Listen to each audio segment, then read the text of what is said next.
গল্পের নতুন ঠিকানা।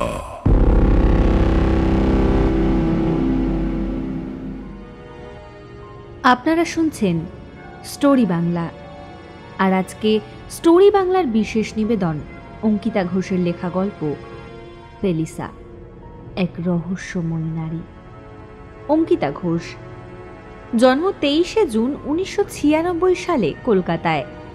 বিদ্যাসাগর বিশ্ববিদ্যালয় থেকে সংস্কৃত সাহিত্যে স্নাতকোত্তর ডিগ্রি অর্জনের পাশাপাশি সমান তালে চালিয়ে গেছেন লেখালেখির যাত্রা। আজকের গল্প পাঠে শুভম। শুরু হচ্ছে লেখিকা অঙ্কিতা ঘোষের লেখা গল্প ফেলিসা, এক রহস্যময়ী নারী।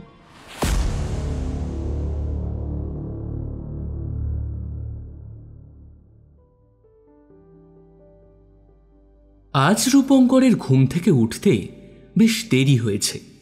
তার ওপর ভাড়া বাড়িতে এটা ওটা করে কত ঝামেলাই না লেগে থাকে। যেমন আজ আবার জলের পাম্প খারাপ হয়েছে, তাই কারোর ঘরেই জল আসেনি। দুপুরের আগে আবার প্লাম্বারও আসবে না।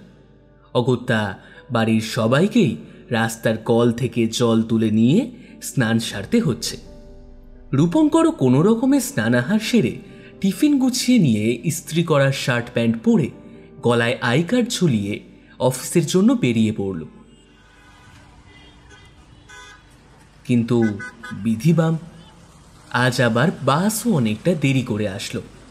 কোনো রকমে একটা বাস ধরে অফিসে পৌঁছাতে ওর আরও খানিকটা দেরি হল। তার উপর অফিসে ঢুকতেই বস ওকে ডেকে পাঠালেন নিজের কেবিনে। রাম নাম জপ করতে করতে রূপঙ্কর বসের কেবিনে ঢুকতেই কোনো ফণিতা ছাড়াই বস যেন গর্জে উঠলেন। দেখো রূপঙ্কর, আমরা খুব পপুলার একটা ফিল্ম ম্যাগাজিন চালাই। সেখানে তোমার মতো একজন মানুষ যদি ঠিকমতো কাজ না করে তাহলে বাধ্য হয়ে আমাকে অন্য পদক্ষেপ নিতে হবে। নতুন চাকরিতে একটুও যদি ডেডিকেশন না থাকে তাহলে তাহলে তুমি এখানে টিকবে কি করে? হ্যাঁ, আর এই চাকরি চলে গেলে তোমার তো ভবিষ্যৎ অন্ধকার হয়ে যাবে। এই নিয়ে বহুবার তোমাকে আমি ছেড়ে দিয়েছি, কিন্তু এভাবে বারবার তোমাকে সুযোগ দেওয়া আমার পক্ষে সম্ভব না। আমি এই মাসটা তোমাকে সময় দিচ্ছি। এর মধ্যে যে করেই হোক আমাদের ম্যাগাজিনের জন্য কিছু ভালো সাবজেক্ট জোগাড় করবে।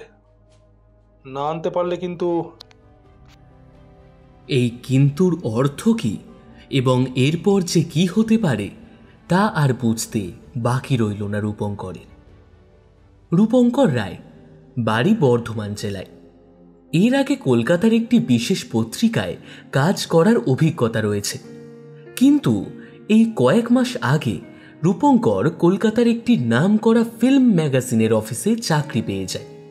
বাড়িতে বিধবা মা আর অবিবাহিত বোন রয়েছে।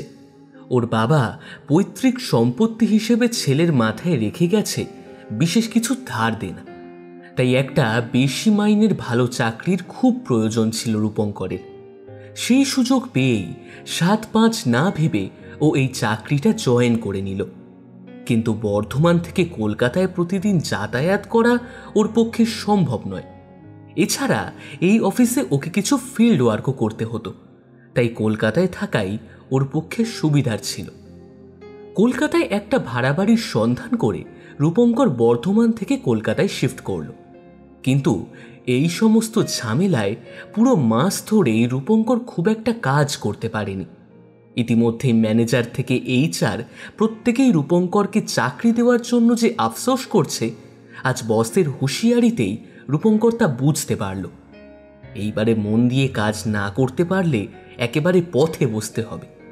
তাই রূপঙ্কর ঠিক করল এমন একটা প্রজেক্টের সন্ধান করতে হবে যেই প্রজেক্টের ওপর কাজ করলে রাতারাতি অফিসে ওর জায়গাটা পাকা হয়। কিন্তু এমন প্রজেক্ট পাওয়া তো সহজ কথা নয়। এই সব 7-5 ভাবতে ভাবতেই গোটা দিনটা কেটে গেল। সন্ধ্যা নাগাদ প্রতিদিনের মতো 2টো পরোটা তরকারির প্যাকেটটা দিয়ে বাড়ি ফিরেই শরীরটা এলিয়ে দিল বিছানায়। মোবাইলটা খুলে ইউটিউবে ঢু মারতেই হঠাৎ একটা চ্যানেলের ভিডিওতে তার চোখ আটকে গেল।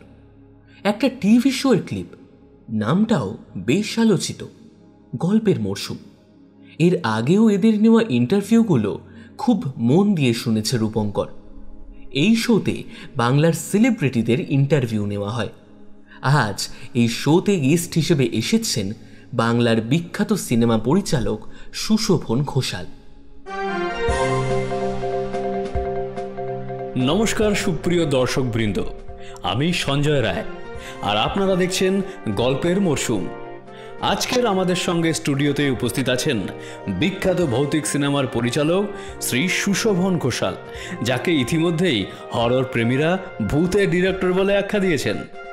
কিন্তু এই পদবীর পিছনের গল্পটা আমরা কয়জনই বা জানি? আজকে সেই সব নিয়েই কথা হবে আড্ডা, আর পুরোটা সময় আমাদের মাঝে থাকবেন সুশোভন ঘোষাল। কেমন আছেন? নমস্কার, খুব ভালো আছি। পরপর এতগুলো হিট মুভি, যদি এর পেছনের গল্পটা আমাদের বলেন। দেখুন, আমার যখন 5টা মুভি পরপর ফ্লপ হলো, তখন কিন্তু ভাবছি পারিনি কোনোদিনও আমার মুভিও সুপার ডুপার হিট হবে। কিন্তু ওই যে কথায় বলে না, খারাপ দিনেরও শেষ আছে, সব শেষে কিন্তু খারাপ দিনের অবসান ঘটিয়ে ভালো দিন কিন্তু এলো। তারপর থেকেই আপনার পরপর মোট 3টে মুভি দারুণ হিট করলো। বাংলা ইন্ডাস্ট্রিতে এত ভালো ভূতের সিনেমা তো কল্পনাই করা যায় না। দেখুন, এর পুরো কৃতিত্ব আমি দর্শকদের দেব, সিনেমা প্রেমী মানুষদের। বেসিক্যালি দর্শক গ্রহণ করেছে বলেই তো সফল হতে পেরেছি। আগামীতে আশা করি আরও ভালো ভালো ছবি আপনাদেরকে উপহার দিতে পারবো। আমরা সেই আশাতেই আছি। কিন্তু একটা কথা না বললেই নয়, সব কিছুর বাইরে আরও একজন আছে যাকে দেখতেই দর্শকরা আপনার মুভি দেখতে যায়। তার নাম পেলিসা। ওনার বিষয়ে যদি কিছু বলতেন। পেলিসা, ইয়েস, পেলিসা সত্যি ভীষণ ভালো অভিনেত্রী। শুটিংয়ের সময় ওর অভিনয় দেখে তো সেটের সবাই রীতিমতো ভয় পেয়ে যায়। হ্যাঁ, ওনার ফ্লেক্সিবিলিটির তো জবাব নেই শুনেছি। আমার সাথে ওর প্রথম কাজ বসাক বাড়ির অন্দরমহল ছবিতে। আপনারা সবাই জানেন যে ওই ছবিতে একটা সিন আছে যেখানে বসাক বাড়ির বড় বউয়ের ভূত নিজের শরীরটাকে অদ্ভুতভাবে বেঁকিয়ে সিঁড়ি দিয়ে নামছিল, দুটো হাতের উপর ভর দিয়ে। মনে পড়েছে? হ্যাঁ, ওই সিনটা শ্যুট করতে গিয়ে ভয়েতে হাড় হিম হয়ে গিয়েছিল আমাদের। দুজন তো স্পটে অজ্ঞান হয়ে যায়। ইনফ্যাক্ট আমারও হাত পা কাঁপছিল। ঘর ভর্তি লোককে পেলিসা দারুণ অ্যাক্টিং করে এমন ভয় দেখিয়েছিল যে ওর কয়েকটা ধরো মাথা ঘুরে পড়ে যাওয়ার অবস্থা হয়েছিল। আচ্ছা, ওনাকে কোনো ইন্টারভিউতে দেখা যায় না, এমনকি এখানে ওখানে স্পট করাও যায় না। উনি সোশ্যাল মিডিয়াতেও অ্যাক্টিভ নন। এর কি কোনো বিশেষ কারণ আছে? দেখুন না, পেলিসা এমনই, আর তাই জন্যেই ও এত আকর্ষণীয়। তাহলে আমরা কি ওনার ইন্টারভিউ পাবো না? সেটা তো আমি বলতে পারবো না, তবে এটুকু বলতে পারি, এতদিনে অনেক চেষ্টা করেও কিন্তু ওর সাথে কেউ একটাও কথা বলতে পারেনি। এইবার অন্য একটি প্রসঙ্গ জানতে চাই। ফোনের স্ক্রিনটা বন্ধ করে দিল রূপঙ্কর। রূপঙ্করের মনে পড়ল কলকাতায় এই ভাড়া বাড়িতে এসেই সে প্রথম যে মুভিটা দেখেছিল সেটা ছিল এই পেলিসা নামক মেয়েটির। সিনেমাটার নাম ছিল অদৃশ্য সঙ্গিনী। এই রকম হাড়হিম করা ভয়ের বাংলা সিনেমাও যে হতে পারে সেটা রূপঙ্করের কল্পনাতেও আসেনি।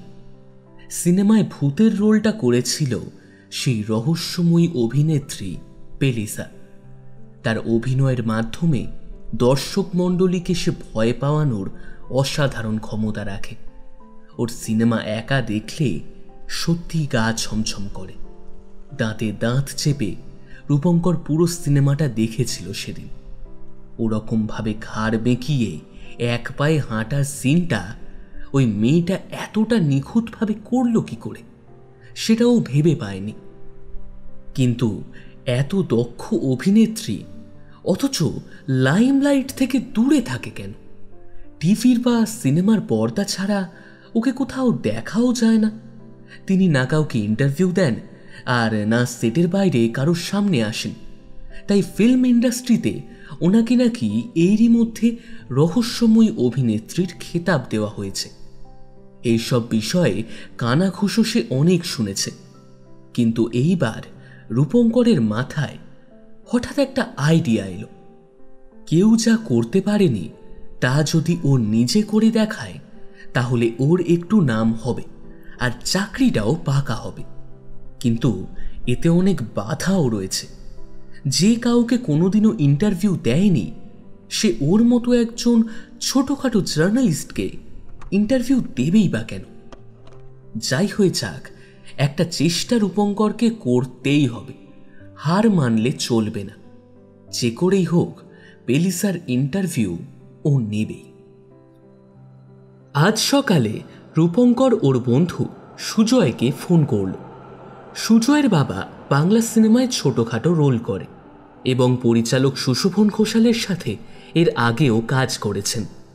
পেলিসাকে সুশোভন ঘোষাল ছাড়া আর অন্য কোনো পরিচালকের ছবিতে কাজ করতে দেখা যায়নি, তাই পেলিসা অবধি পৌঁছাতে হলে ওকে আগে ওই পরিচালককেই ধরতে হবে। সুজয় ফোনেই ওর বাবার সাথে কথা বলিয়ে দিল রূপঙ্করের। সুজয়ের বাবা সুবিমল সমাদ্দারের বয়স 60 পেরিয়ে গেলেও ভদ্রলোকের ব্যবহার এখনো কিছুটা শিশুসুলভ। রূপঙ্করের সাথে কথা বলার সঙ্গে সঙ্গেই নিজের কাজের প্রশংসা করে চললেন। আজকাল যে কত পরিচালকের ওনাকে ছাড়া চলে না, প্রথমে সেসবই বললেন। রূপঙ্করকেও বাধ্য হয়ে ভদ্রলোকের কথাগুলো হজম করতে হলো। তারপর এক ফাঁকে সুশোভন ঘোষালের কথা তুলল রূপঙ্কর। আচ্ছা, তোমাদের ওই সুশোভন ঘোষাল আমারই ডিরেক্টর কোনো কালেই ছিলেন না। কি বলছেন কাকু? উনি এখন যা যা ছবি বানাচ্ছেন সেগুলো এক বাক্যে অসাধারণ। ওই রকম ডিরেকশন দেওয়া কি চারটিখানি কথা নাকি? হ্যাঁ, তোমরা আজকালকার জেনারেশন শুধু ওপরটুকুই দেখবে, ভেতরে ঢুকে বিচার করার ক্ষমতা তোমাদের নেই। আরে রাতারাতি কেউ ভালো পরিচালক হতে পারে না। ওর কপাল খুলেছে ওই মেয়েটা, কি যেন নাম? পেলিসা। হ্যাঁ, পেলিসার জন্য। এই মেয়েটাকে বলুন তো কাকু, আর এই পরিচালকই বা এই মহিলাকে কোথা থেকে পেল? কে জানে। সুশোভন ঘোষাল লোকটা খুব একটা সুবিধের নয়, মেয়ে দেখলেই একটু বোঝই তো, কিন্তু লোকটা খুব ইমোশনাল। বিশেষত ভাই মারা যাওয়ার পর ওর স্বভাবটা একটু বেশি নরম হয়ে গেছে। ও হ্যাঁ,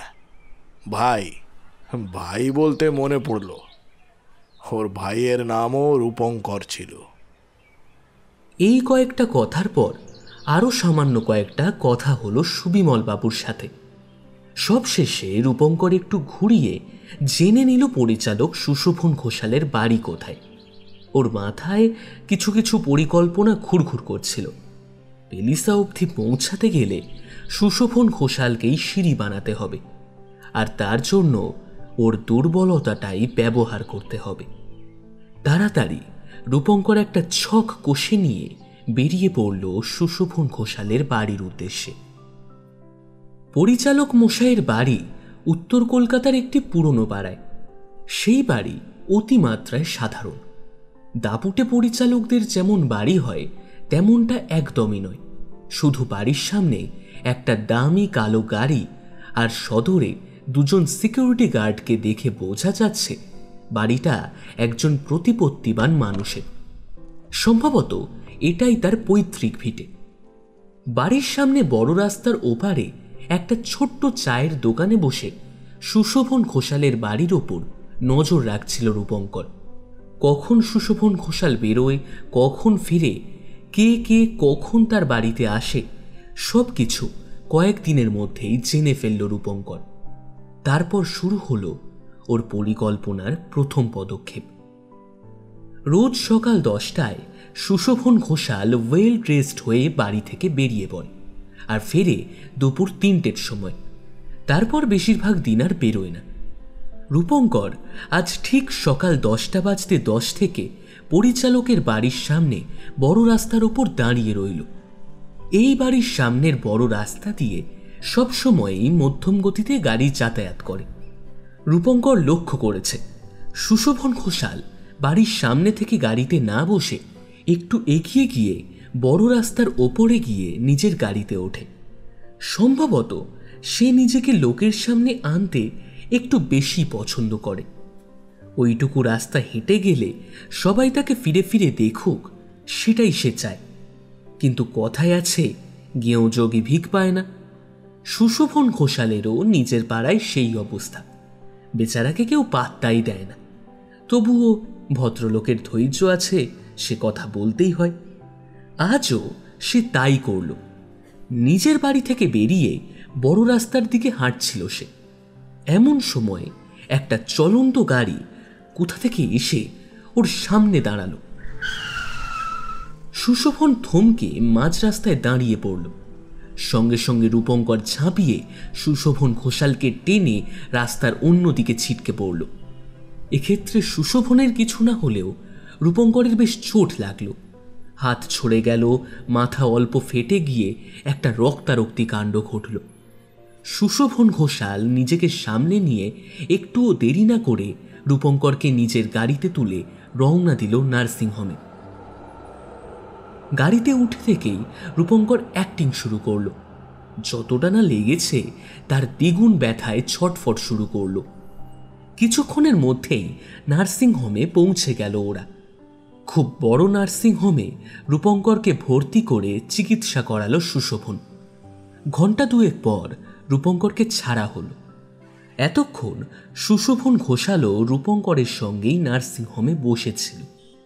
তখন রূপঙ্করের সঙ্গে কিছু বার্তালাপ হয়েছিল তার, সেটা এখনই তুলে ধরা প্রয়োজন।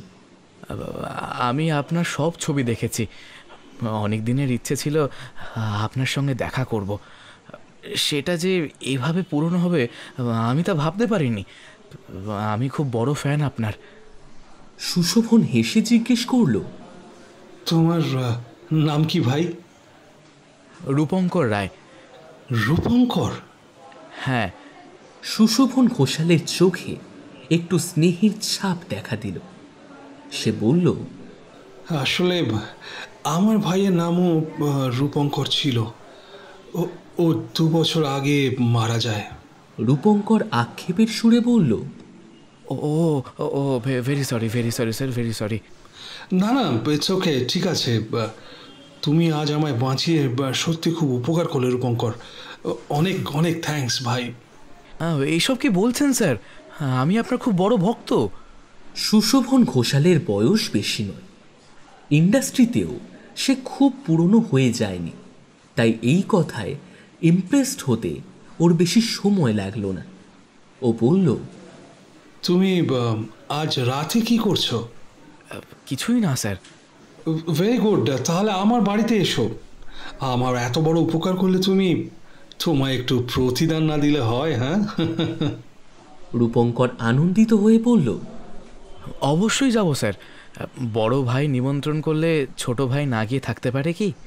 দাদা সম্বোধনে সুশোভন ঘোষাল রূপঙ্করের প্রতি আরও স্নেহপ্রবণ হয়ে উঠল। সে বলল, ছোট ভাই বলছো যখন, তাহলে এখন থেকে আর স্যার না বলে দাদাই বলো। তাহলে আজ রাত ঠিক 8টায় চলে এসো আমার বাড়িতে, কেমন? সি ইউ দেন।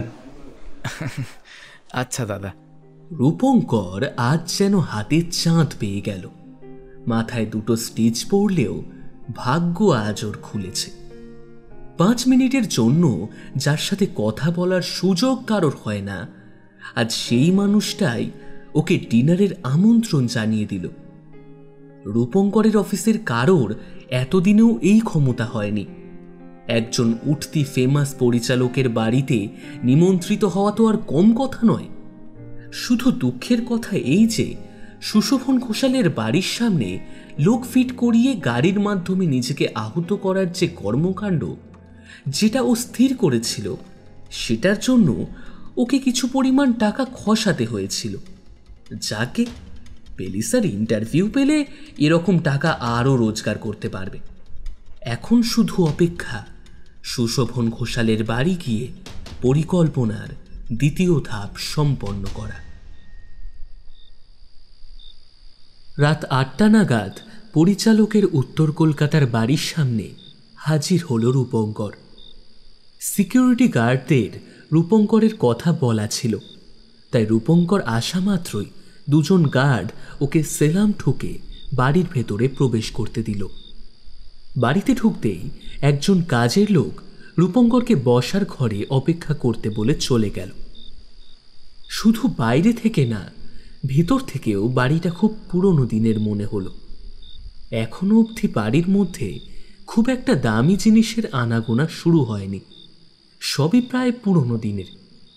বসার ঘরের সামনে একটা দালান, আর সেই দালানের উল্টো দিকে একটা উঁচু বেদি আছে। সেখানে লাল সাদা রং দিয়ে আলপনা আঁকা আছে। যদিও আলপনাটা যে বহুদিনের পুরনো সেটা দেখলেই বোঝা যায়। পাশে কিছু ভাঙা চালচিত্র রাখা আছে। মনে হয় এ বাড়িতে একসময় দুর্গাপুজো বা কালী পুজো জাতীয় কোনো বড় পুজো হতো, এইসব তারই নিদর্শন। বসার ঘরের দেওয়ালে টাঙানো রয়েছে একটা ছবি। মা, বাবা, ভাইয়ের সঙ্গে সুশোভন ঘোষাল সেই ছবিতে রয়েছে।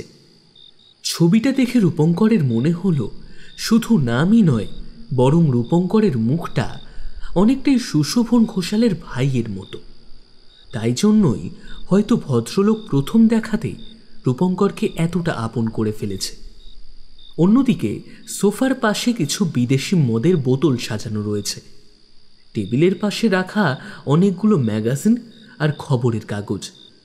রূপঙ্কর একটা খবরের কাগজ নিয়ে সোফায় বসে সেটা নাড়াচাড়া করতে লাগলো। এমন সময় একটা মদ ভর্তি গ্লাস নিয়ে ঘরে প্রবেশ করল পরিচালক সুশোভন ঘোষাল। রূপঙ্কর সুশোভন ঘোষালকে দেখেই উঠে দাঁড়িয়ে পড়ল। সুশোভন ব্যস্ত হয়ে বলল, আরে বসো বসো, উঠে দাঁড়ানোর কি আছে, বসো, সিট ডাউন, বসো। বলে সুশোভন রূপঙ্করের সামনের সোফায় বসে জিজ্ঞেস করল, তুমি ড্রিঙ্ক করো তো? রূপঙ্কর ইতস্তত হয়ে বলল, না স্যার। কি, তুমি মাল খাও না? মাল খাও না? মাল খাও না? Very strange. রূপঙ্কর এই কথার কোনো উত্তর দিল না, শুধু হাসল। সুশোভন বলল, great man you are Rupankar, great man. আর আমি তো সন্ধ্যা থেকেই মাল খাই। এইবার বোঝা গেল যে সন্ধেবেলায় কেন সুশোভন ঘোষালকে বাড়ির বাইরে দেখা যায় না।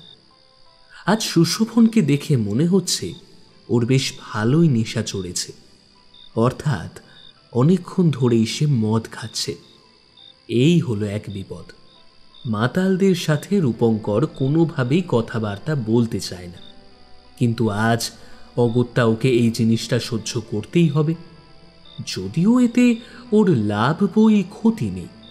যে ইনফরমেশন এমনি পাওয়া যায় না, সেই সব ইনফরমেশন মাতাল অবস্থায় পেয়ে যেতেও পারে।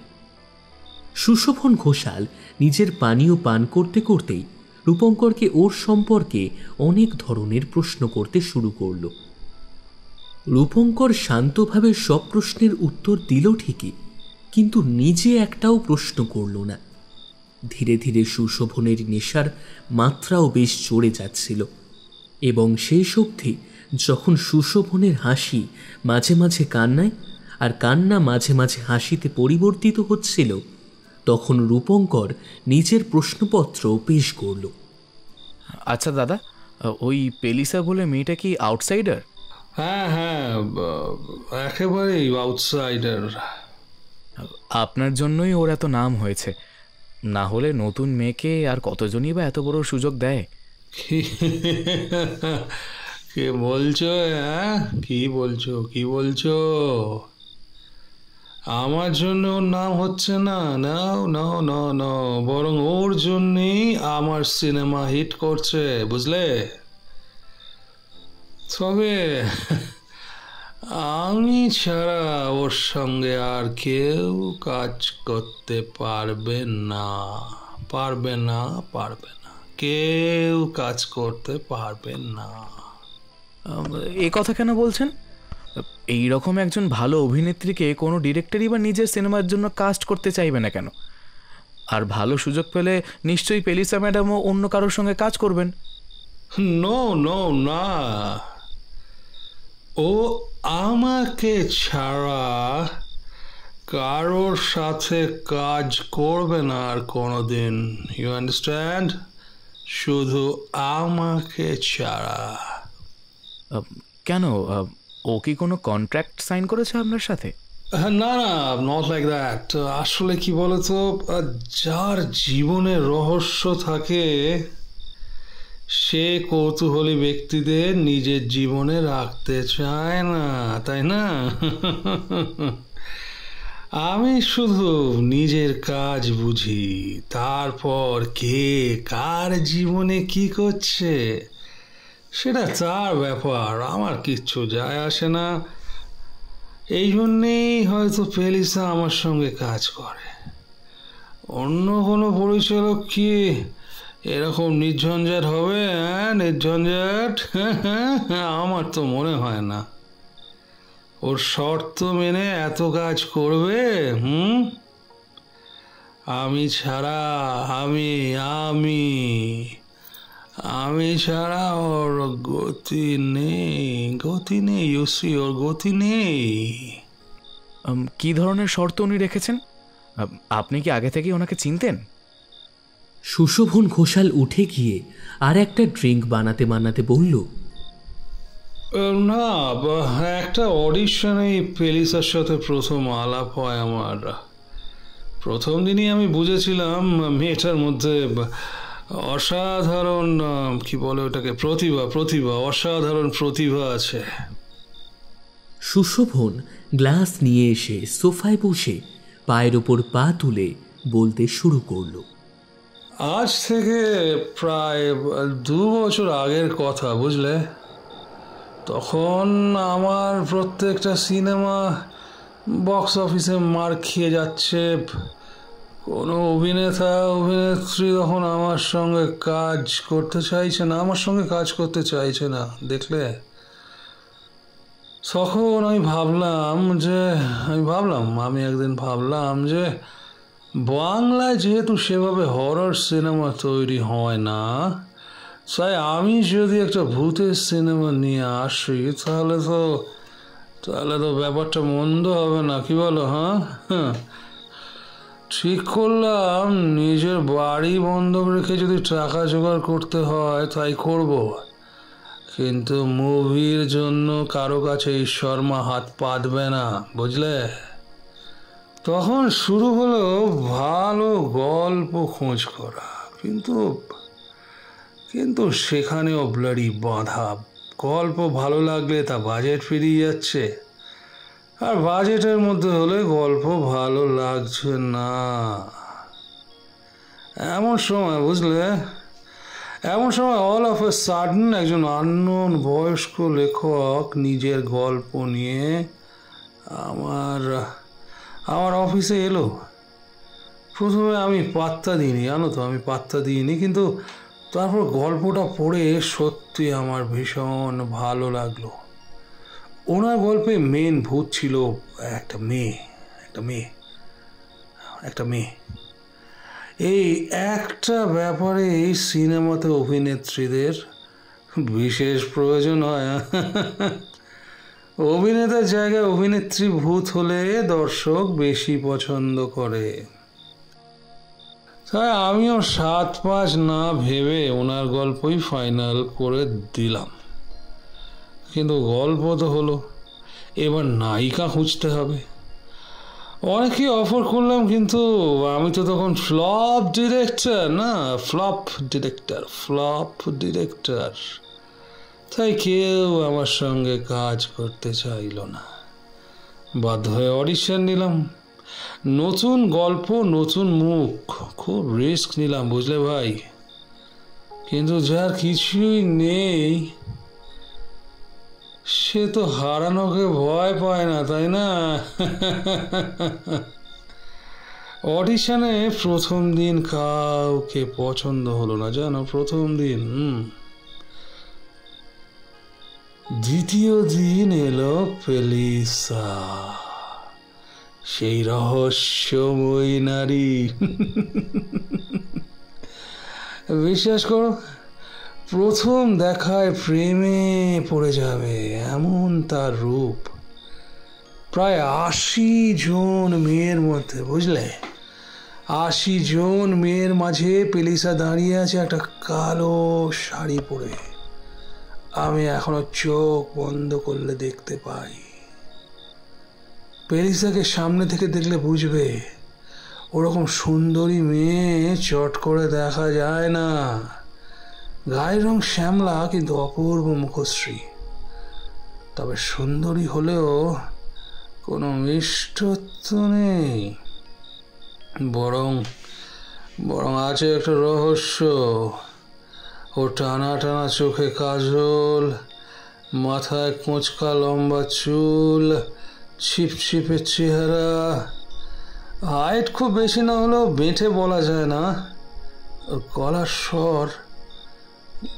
স্বর একটু চেরা চেরা, বুঝলে, কিন্তু আকর্ষণীয়। আমি নিজেই ওর অডিশন নিতে বসলাম। প্রথমেই ওকে জিজ্ঞাসা করলাম যে ওর পুরো নাম কি। ও জানালো না, পেলিসা, ইয়েস, পেলিসা। পুরো নাম ও কিন্তু জানাতে চাইলো না। তারপর ওকে যে স্ক্রিপ্ট দেওয়া হয়েছিল সেটা অ্যাক্ট করে দেখাতে বললাম। স্ক্রিপ্টটা বেসিক্যালি হরর এলিমেন্টসের উপরে বেস করে বানিয়েছিলাম। পেলিসা যা অভিনয় করলো, বুঝলে, তাতে আমার হৃৎপিণ্ড একেবারে মুখে চলে আসার অবস্থা। ওরকম অসাধারণ ফ্লেক্সিবিলিটি আর ভুতুরে অ্যাক্টিং এর আগে আমি কখনো দেখিনি। বডিটাকে পুরো মুড়িয়ে দিয়ে 2 হাত আর 2 পা দিয়ে আর্ট স্টাইলে ঘাড় বেঁকিয়ে ও অ্যাক্টিং শুরু করলো। আমি তো ওকে ভাই এক দেখাতেই পছন্দ করে নিলাম। তারপর সাইন করার দিন ও আমার সামনে নিয়ে এলো ওর শর্তাবলী, কন্ডিশনস। যেমন ধরো, আমরা যেন ওর প্রাইভেসি নষ্ট না করি, ও কোনো ইন্টারভিউ দেবে না, কেউ যেন ওর সাথে বেশি কথা না বলে, ও নিজের মেকআপ ও নিজেই করবে, আর কেউ যেন ওর গায়ে হাত দেওয়ার চেষ্টা না করে, বুঝলে, চেষ্টা না করে। আমি ইনিশিয়ালি মনে মনে বিরক্ত হলেও ওর সব কথাতে রাজি হয়ে গেলাম। ও সাইন করলো, আর কথা ছিল যে আমি যদি ওর শর্ত মেনে চলি তাহলে ও শুধু আমার সাথেই কাজ করবে, বুঝলে।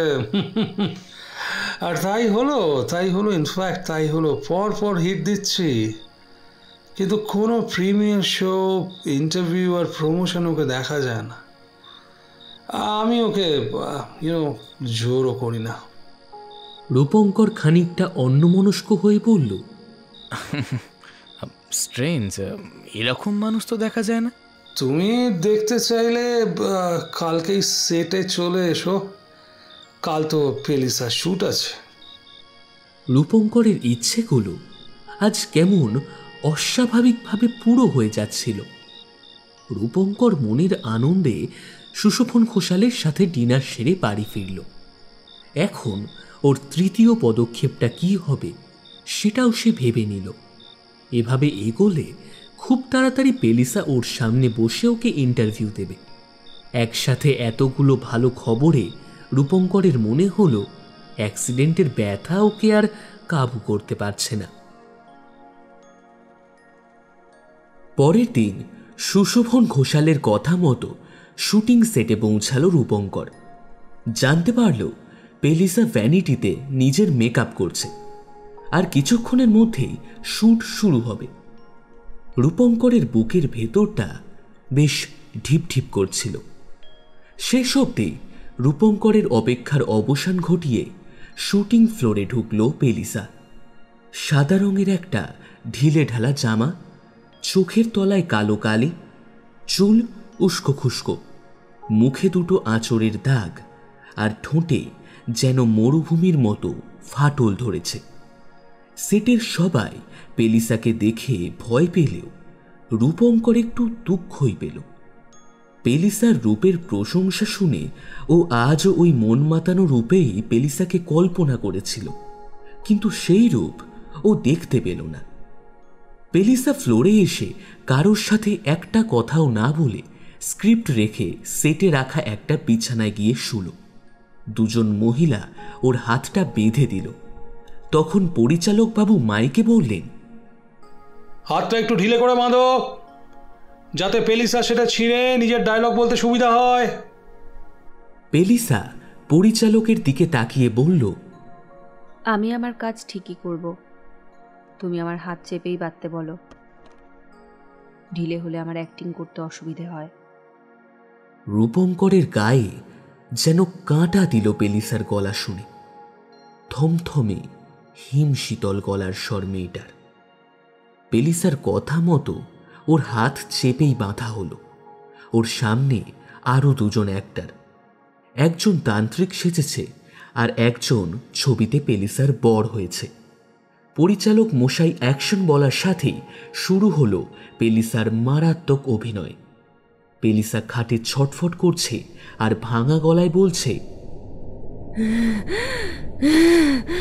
ছেড়ে দে, ছেড়ে দে আমায়, ছেড়ে দে, আমি আজ মেরেই ফেলবো একে। ছাড়বো না, ছাড়বো না, আমি কাউকে ছাড়বো না, ছাড়বো না।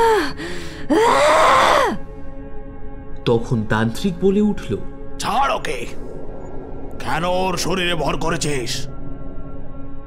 কি ক্ষতি করেছে ও তোর? কি ক্ষতি করেছে? কি ক্ষতি করেছে না? ওর জন্য আমার বর আমাকে ঠকিয়েছে, আমায় আত্মহত্যা করতে বাধ্য করেছে। তারপর আমার সম্পত্তি হাতে নিয়ে নিজে বিয়ে করেছে।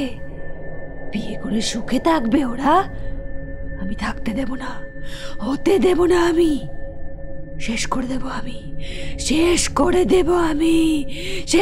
দেব।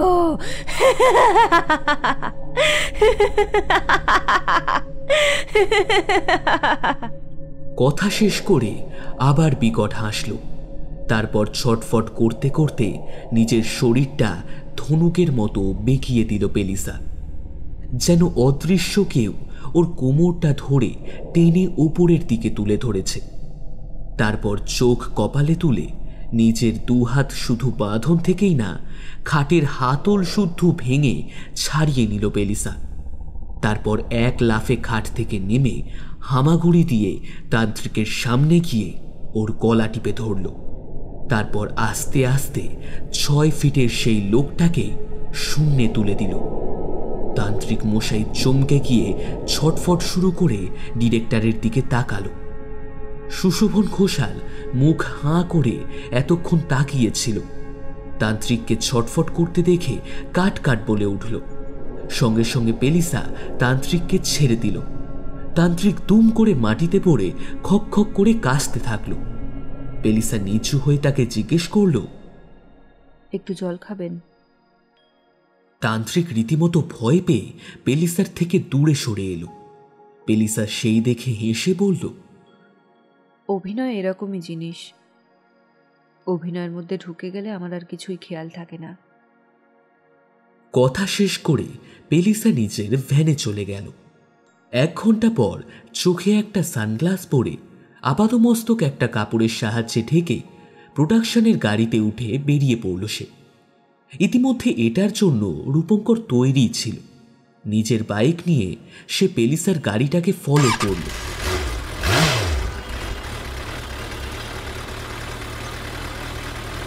যতটা সম্ভব দূর থেকেই ও গাড়িটাকে ফলো করছিল, কিন্তু এত ফাঁকা রাস্তায় নিজেকে আড়াল করা ওর পক্ষে সম্ভব হচ্ছিল না।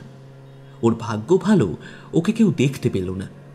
গাড়িটা যতদূর যাচ্ছিল জনমানবের চিহ্ন যেন ততই কমতে থাকছিল। গাড়িটা ধীরে ধীরে জনবহুল এলাকা ছাড়িয়ে একটা ফাঁকা জায়গায় যেতে শুরু করলো। প্রায় 2 ঘন্টা পর একটা জায়গায় গিয়ে গাড়িটা থামল। রূপঙ্করও থামল। পেলিসা গাড়ি থেকে নামতেই গাড়িটা ব্যাক করে চলে গেল। কিন্তু এই ফাঁকা জায়গায়, যেখানে সামনে একটাও বাড়ি নেই, দূর দূরান্তে শুধু গাছপালা আর জঙ্গল, সেখানে পেলিসা নেমে যাবে কোথায়? রূপঙ্কর বাইক সমেত নিজেকেও 2 বড় গাছের আড়ালে রাখল। লক্ষ্য করল পেলিসাকে। দূর থেকে ওকে স্পষ্টত দেখা যাচ্ছিল না, তবুও বোঝা যাচ্ছিল যে পেলিসা সোজাসুজি রাস্তা ধরে হেঁটে যাচ্ছে। এমন সময় হঠাৎ পেলিসা পেছনে তাকালো।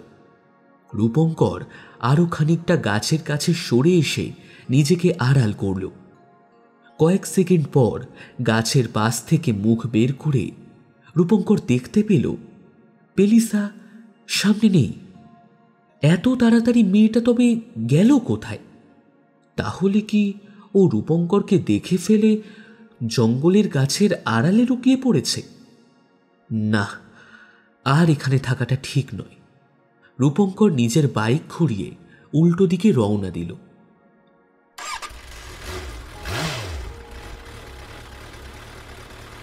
পেলিসাকে যে গাড়িটা ওর বাড়ি অবধি ছাড়তে এসেছিল, রূপঙ্কর আবার সেই গাড়িটাকে ফলো করল।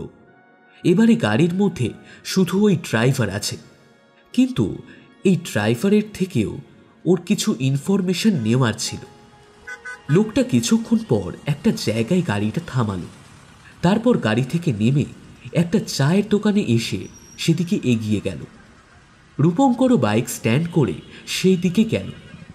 লোকটা 1 কাপ চা নিয়ে মোবাইলে কিছু একটা দেখছিল।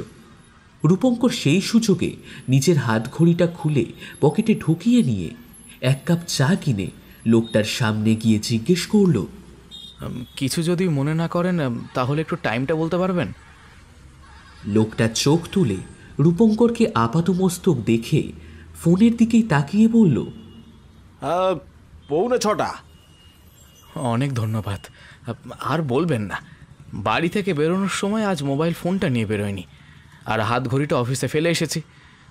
আমি তো কলকাতায় নতুন এসেছি আমার এক দাদার কাছে, ওরই আমায় স্টেশন থেকে নিতে আসার কথা ছিল, কিন্তু ও তো আর সাধারণ মানুষ নয়, তাই সবসময় রাস্তায় বেরোতে পারে না। অগত্যা আমায় একাই আসতে হলো। এবারে একে ওকে জিজ্ঞাসা করে ওর বাড়ি অবধি পৌঁছালে বাঁচি। আপনি কি বলতে পারবেন যে এখান থেকে বাগবাজারে কী করে যাব? তা আপনি বললেন আপনার দাদা সাধারণ মানুষ নন, তবে কেউ নেই দেবতা। আরে তাহলে আমাকেও নিয়ে চলুন, আমিও একটু দেব দর্শন করে আসি। বলে লোকটা তাচ্ছিল্যের সুরে হাসল। রূপঙ্কর হেসে বলল, দেবতা নয়, উনি একজন ফিল্ম ডিরেক্টর। Film director? কে বলুন তো? সুশোভন ঘোষাল। আরে আপনি সুশোভন ঘোষালের ভাই? আরে মশাই, আমি তো ওনার প্রোডাকশনেই কাজ করি। আগে ওনার কাছে একটাদের নিয়ে আসা আর নিয়ে যাওয়ার কাজ করতাম। এই বছরখানেক হলো শুধু পেলিসা ম্যাডামকে নিয়ে আসি আর নিয়ে যাই। ব্যাস, এই প্রসঙ্গই তো রূপঙ্কর তুলতে চাইছিল। রূপঙ্কর হেসে বলল, তাই নাকি? তা আপনি তো বেশ লাকি মশাই, পেলিসা ম্যাডামের মতো সুন্দরী মহিলার রথের সারথি আপনি। সুন্দরী, কিন্তু ওনাকে না সামনে থেকে খুব একটা দেখা যায় না। কি শীত কি গ্রীষ্ম, সব সময় একটা কাপড় দিয়ে নিজেকে ঢেকে রাখেন। কে জানে কেন? অদ্ভুত তো। আরে গাড়িতে উঠে থেকে আজ অবধি একটা কথা বলেননি জানেন? আমার সাথে তো ছেড়েই দিন, কোনোদিন ফোনেও কথা বলেন না। এমনকি ওনার কাছে আদৌ ফোন থাকে কি না তাও জানি না মশাই। ঠায় গাড়ির পেছনে সোজা হয়ে বসে এক দৃষ্টিতে তাকিয়ে থাকেন। আরে মাঝে মাঝে মিররে চোখ পড়লে তো চমকে উঠি মশাই। ওনাকে দেখে না মনে হয় মহিলা যেন নিঃশ্বাসও নেয় না। আজ টাকা পয়সা ভালো পাই, না হলে স্পষ্টই বলে দিতাম। যাকে, তা আপনি কি সুশোভন বাবুর কাছে যাবেন? আমিও তো যাচ্ছি, আপনিও চলুন, আমি আপনাকে ছেড়ে দিচ্ছি। না দাদা, রাস্তায় আমার কিছু কাজ আছে, আমি নিজেই চলে যাবো। আপনি শুধু বলে দিন যে বাগবাজার এখান থেকে কি করে যাব আমি। লোকটা রাস্তা বলে দিল। রূপঙ্কর লোকটার সঙ্গে হ্যান্ডশেক করে বলল, খুব ভালো লাগলো দাদা আপনার সাথে আলাপ করে, চললাম তবে। রূপঙ্কর নিজের বাড়ি ফিরে এলো। আজ রাতে ওর ঘুম এলো না। রূপঙ্কর কিছুতেই বুঝতে পারছিল না পেলিসা নিজেকে এত লুকিয়ে রাখে কেন। ওর সঙ্গে এমন কী রহস্য আছে যা ও কাউকে জানতে দিতে চায় না? ওর যেন একটা আকর্ষণ তৈরি হয়েছে সেই রহস্যময় নারীর ওপর। যে কোনো মূল্যেই রূপঙ্কর গোটা দুনিয়ার কাছে না হলেও অন্তত নিজের কাছে এই রহস্য ভেদ করতে চায়। এখন ওকে ভাবতে হবে যে ওর চতুর্থ পদক্ষেপ কি হতে পারে। পরের দিন সুশোভন ঘোষালের আহ্বানে রূপঙ্কর আবার শুটিং ফ্লোরে উপস্থিত হল। আজও পেলিসা ওর আগের সেটে এসেছে, কিন্তু আজ ওর রূপ একেবারেই ভয়ঙ্কর নয়, বরং মায়াবী। সুশোভন ঘোষালের কাছে রূপঙ্কর জানতে পারল আজকে পেলিসাকে নর্মাল লুকের কিছু শট দিতে হবে। পেলিসা আজ খুব একটা মেকআপ করেনি, তবুও কি অপূর্ব সুন্দর লাগছে ওকে। জীবদ্দশায় এত সুন্দরী মেয়ে রূপঙ্কর আগে কোনোদিনও দেখেনি। তবুও একটা জিনিস রূপঙ্করের খুব নজর কাড়ছিল। মেয়েটার চোখটা যেন শরীর থেকে একেবারেই আলাদা। আমাদের প্রত্যেকের শরীরের প্রত্যেকটা অঙ্গের সঙ্গে প্রত্যেকটা অঙ্গের কিছু না কিছু সাদৃশ্য থাকে। যেখানে বৈসাদৃশ্য হয় সেখানেই ব্যাপারটা কেমন যেন অদ্ভুত। পেলিসার শরীর অনুযায়ী চোখটা যেন অন্যরকম। অন্য কোনো মানুষের চোখ যেন ওর মুখে জোর করে বসিয়ে দেওয়া হয়েছে। রূপ অনুযায়ী চোখটা সরল নয়, খুবই তীক্ষ্ণ। পেলিসা মাথা নিচু করে নিজের স্ক্রিপ্ট পড়ছিল। হঠাৎ রূপঙ্করের দিকে মুখ তুলে চাইল। রূপঙ্কর চেয়েও তখন নিজের দৃষ্টি সরাতে পারল না। তীক্ষ্ণ হাসি দিয়ে ঠায় ওর দিকে তাকিয়ে রইল পেলিসা। কেমন যেন সম্মোহিত দৃষ্টি মেয়েটার। শুটিং শুরু হলো। পেলিসার প্রথম শটেই রূপঙ্কর খেয়াল করল পেলিসার যত ভালো অ্যাক্টিং ভয় দেখানোর সিনে করে, তত ভালো অ্যাক্ট কিন্তু নর্মাল সিনে করে না। পেলিসার শ্যুট শেষ হওয়ার পর সে নিজের ভ্যানে ঢুকতে যাবে, তখনই রূপঙ্কর ওর সামনে এসে বলল, ম্যাডাম একটা কথা আছে আপনার সাথে। রূপঙ্কর পেলিসার কাছে যেতেই হই হই পড়ে গেল। পেলিসার আশেপাশে থাকা কিছু গার্ড রূপঙ্করকে আটকে দিল। পেলিসা একটু হেসে বলল, ওকে আসতে দাও। সুশোভন ঘোষাল সহ সেটের সবাই তো একেবারে অবাক। যে মেয়ে নিজের গায়ে কাউকে ঘেঁষতে দেয় না, সে রূপঙ্করকে এইভাবে নিজের কাছে আসতে বলল। গার্ড সরে গেল। রূপঙ্কর পেলিসার দিকে এগিয়ে যেতেই ও প্রশ্ন করল, কি নাম তোমার? রূপঙ্কর হেসে বলল, আমার নাম রূপঙ্কর রায়। তারপর নিম্নস্বরে রূপঙ্কর বলল, আপনার সাথে আমার কিছু কথা আছে। আপনার নাম্বার আমি চাইছি না, বরং নিজের নাম্বারটা আপনাকে দিচ্ছি আমি। যোগাযোগ করলে আপনারই মঙ্গল। কথা শেষ করে নিজের হাত বাড়িয়ে দিল পেলিসার দিকে। পেলিসা হাত মেলাতেই রূপঙ্কর পেলিসাকে নিজের নাম্বার লেখা কাগজটা লুকিয়ে দিতে সক্ষম হল। পেলিসা হাসল। এই হাসিটা তবে বড্ড রহস্যজনক ছিল। রূপঙ্কর তার বাড়ি ফিরে এলো। ঘন্টার পর ঘন্টা এগিয়ে যায়, কিন্তু পেলিসার আর কোনো ফোন আসে না। অপেক্ষা করতে করতে রূপঙ্করের চোখে ঘুম এসে গেল। এমন সময় রূপঙ্করের ফোনটা বেজে উঠল। ধর্মর করে উঠে বসে রূপঙ্কর দেখল একটা আননোন নাম্বার থেকে ফোন এসেছে। রূপঙ্কর ফোন তুলে হ্যালো বলতেই ফোনের ওপার থেকে ভেসে এলো একটা চেরা চেরা মেয়েলি গলার স্বর। হ্যালো রূপঙ্কর, আমি পেলিসা বলছি। পেলিসা ম্যাডাম, আমি আপনার ফোনেরই অপেক্ষা করছিলাম। আপনার সাথে আমার বিশেষ দরকার। আপনি যদি আমায় একটা ইন্টারভিউ দেন তাহলে আমার ফিল্ম ম্যাগাজিনের কাজটা পাকা হয়ে যায়। এতদিনেও আপনার ইন্টারভিউ কেউ পাইনি, এটা আমি করতে পারলে আমার নাম হবে, তাই বাধ্য হয়ে। পেলিসা শান্ত স্বরে বলল, আপনার কেন মনে হচ্ছে আমি আপনাকে ইন্টারভিউ দেব? মানে আমি তো কাউকে ইন্টারভিউ দিই না, তাহলে আপনাকেই বা কেন দেব? কে আপনি? ম্যাডাম, আমি বাকিদের মতো নই। আমি যেটা চাই সেটা যে করেই হোক পেয়েই ছাড়ি। আপনি আমার ইন্টারভিউ দিতে নাই রাজি হতে পারেন, কিন্তু আমি যে করেই হোক না কেন আপনার এই রহস্যজনক চরিত্রের পিছনে আসল কারণটা খুঁজে বের করব এবং সেটা দর্শকের সামনে তুলে ধরব। তার চেয়ে যদি আপনি আমায় স্বাভাবিকভাবে ইন্টারভিউ দিয়ে দেন তাহলে আমি কথা দিচ্ছি এরপর থেকে আমি আপনার পেছনে আর ধাওয়া করব না। আপনি কি আমায় ব্ল্যাকমেল করছেন? এমা, না না না, হ্যাঁ, তা কেন? আসলে আপনার মতো একজন গুণী অভিনেত্রী এমন লোকচক্ষুর আড়ালেই থেকে যাবে, এটা দেখতে কেমন লাগে বলুন তো। তাই আপনি যদি আমাকে একবার সুযোগ দেন তাহলে। বেশ, আজ আপনি একবার আসুন, কথা বলবো। তবে আমার একটা শর্ত আছে। কি শর্ত বলুন? আপনি যে আমাকে ইন্টারভিউ দিতে আসবেন সেটা প্রথমেই কাউকে জানাতে পারবেন না। আগে ইন্টারভিউ নিয়ে যান, তারপর জানান। কেননা আমি চাই না এই ব্যাপারটা জেনে আপনাকে ফলো করে কেউ আমার বাড়ি পর্যন্ত চলে আসুক। এটুকু বিশ্বাস করতে পারি তো আপনাকে? হ্যাঁ ম্যাডাম, আপনি বলুন কখন যাব? আজ রাত 2টোর সময়। কি, এত রাতে? পেলিসা হেসে বলল, বুঝতেই তো পারছেন আমি একটু সিক্রেটিভ। আপনি ওই সময় আসুন, যাতে কেউ আপনাকে ফলো না করে। ঠিক আছে ম্যাডাম। ঠিকানাটা বলছি, লিখে নিন।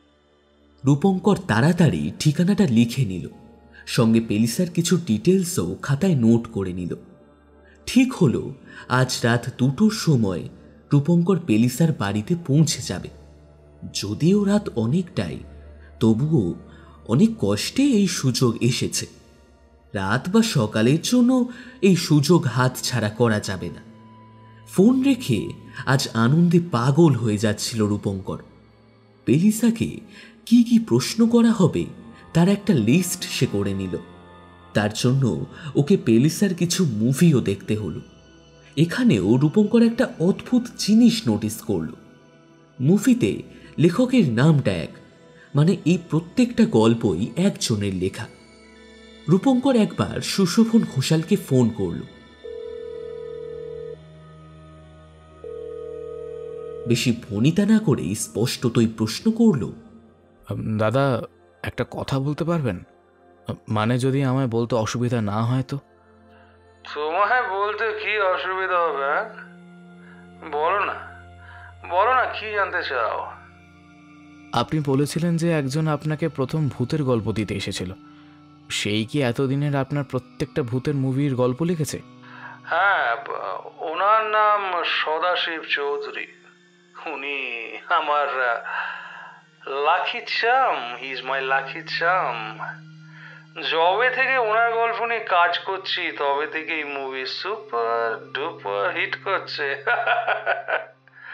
তাই ওনার গল্প ছাড়া অন্য কারো গল্প নিয়ে এখনো অবধি ভূতের মুভি বানানোর কোনো ইচ্ছে আমার নেই। কিন্তু তুমি ওনার কথা জিজ্ঞেস করছো কেন? ওনারও ইন্টারভিউ নেবে নাকি? হ্যাঁ, রূপঙ্কর হেসে বলল, সেটা হলে তো ভালোই হয়। হবে, হয়ে যাবে। নেক্সট টাইম উনি এলে আমি ওনাকে বলে রাখবো। আজ অবধি কেউ ওনার ইন্টারভিউ নেয়নি, মনে হয় না আপত্তি করবেন। কিন্তু তুমি হঠাৎ ওনার ইন্টারভিউ নেবে বলছো কেন? ওনার লেখাগুলো দেখে আপনার কোনোদিনও কিছু মনে হয়নি? না তো, শুধু মনে হয় দারুণ লেখক, ইজ এক্সট্রিমলি ট্যালেন্টেড। সত্যি ওনার লেখনের জবাব নেই। কিন্তু তোমার কি মনে হচ্ছে বলো তো ভাই? রূপঙ্কর একটু চিন্তিত স্বরে বলল, মনে হয় যেন উনি পেলিসাকে দেখেই গল্পগুলো লিখেছেন। গল্পগুলোতে পেলিসা ছাড়া যেন কাউকেই মানায় না। তুমি বড্ড বেশি ভাবছো হে, ওসব কিছুই না। যাই হোক, আমি ওনার সাথে কথা বলবো। তুমি ইন্টারভিউ নিয়ে নিজের প্রশ্নের উত্তর খুঁজে নিও, কেমন? আচ্ছা দাদা, ঠিক আছে, রাখছি তাহলে। ফোন রেখে রূপঙ্কর বেশ চিন্তিত হয়ে পড়ল। সব কিছু ঠিক হওয়ার পরেও ওর মন এত অস্থির করছে কেন? ওর পেলিসা অভিযান আজ রাতেই সমাপ্ত হবে, এই ভেবে তো রূপঙ্করের আনন্দ হওয়ার কথা। কিন্তু ওর মন যেন ওকে বাধা দিচ্ছে এই কাজটা সম্পন্ন করতে। কিন্তু ভাগ্য যখন টানে, তখন সেই পথে যাওয়া ছাড়া আমাদের আর কোনো উপায় থাকে না। রূপঙ্করও সেই টানেই এগিয়ে গেল। এখন বাজে রাত 2:05। শহরতলি থেকে দূরে সেই নির্জন জঙ্গলের রাস্তা পেরিয়ে পেলিসার দেওয়া ঠিকানায় এসে পৌঁছালো রূপঙ্কর। সামনে 3 তলা বেশ পুরনো একটা বাড়ি, কালো লোহার গেট দিয়ে ঘেরা সম্পূর্ণটা। রূপঙ্কর লক্ষ্য করল দুটো বিষয়।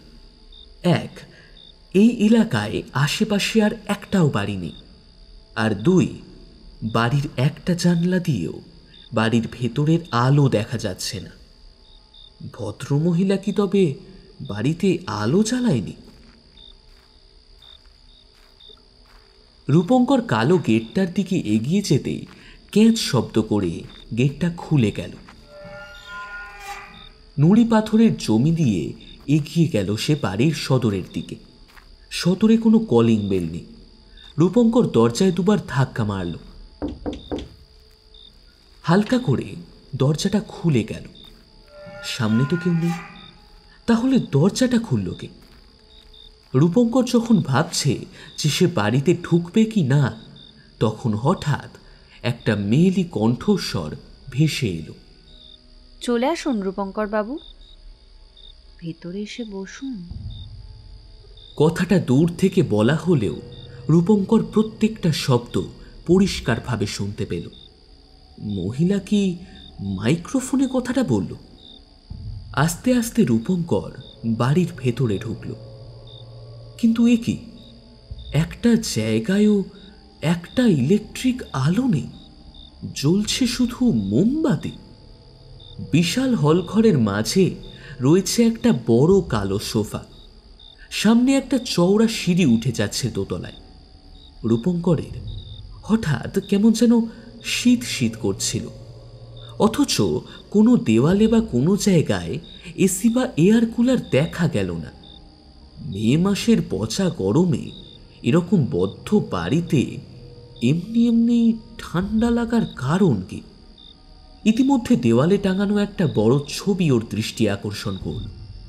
ছবিটার নিচে একটা ক্যান্ডেল জ্বালানো রয়েছে। সেই ক্যান্ডেলটা হাতে নিয়ে রূপঙ্কর ছবিটাকে মন দিয়ে দেখতে শুরু করল। ছবিটা একটা মেয়ের। মেয়েটার বয়স বেশি নয়, তবে মেয়েটাকে এক কথায় বিভৎস দর্শন বললেও বেশি বলা হবে না। কি কদাকার দেখতে, নজরটাও কেমন অদ্ভুত তীক্ষ্ণ। আগে কোনোদিনও রূপঙ্কর এই মেয়েটাকে দেখেনি, তবুও মেয়েটার চোখটা বড় চেনা ঠেকছিল ওর। ছবিটার দিকে মুখটা এগিয়ে নিয়ে আরো খুঁটিয়ে খুঁটিয়ে দেখার চেষ্টা করল রূপঙ্কর। এমন সময় কোথা থেকে একটা ঝোড়ো হাওয়া এসে রূপঙ্করের হাতের মোমবাতিটা নিভিয়ে দিল। সঙ্গে সঙ্গে শোনা গেল একটা মেয়েলি কণ্ঠস্বর। কি ব্যাপার রূপঙ্কর বাবু, মেয়েটাকে পছন্দ হলো বুঝি?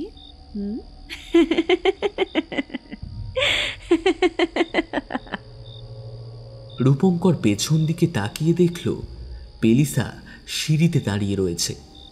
ওর পরনে একটা কালো নেটের শাড়ি। পেলিসার ছিপছিপে চেহারাটা এই শাড়ির বন্ধনে যেন আরো সুন্দর দেখাচ্ছে। পেলিসা হাসতে হাসতে সিঁড়ি থেকে নেমে রূপঙ্করের সামনে এসে দাঁড়ালো। পেলিসার সুন্দর মুখটা রূপঙ্করের বুকের থুকপুকানি যেন আরো বাড়িয়ে তুলেছিল। পেলিসা ফিসফিস করে বলল, এখনই কি দেখছেন? দেখার জন্য তো সারা রাত পড়ে আছে রূপঙ্কর বাবু। রূপঙ্কর লজ্জায় আমতা আমতা করে বলল, এ বাবা, না না না, মানে আপনাকে তো এতবার সিনেমার পর্দায় দেখেছি, এত কাছ থেকে এভাবে দেখে যেন বিশ্বাসই হচ্ছে না।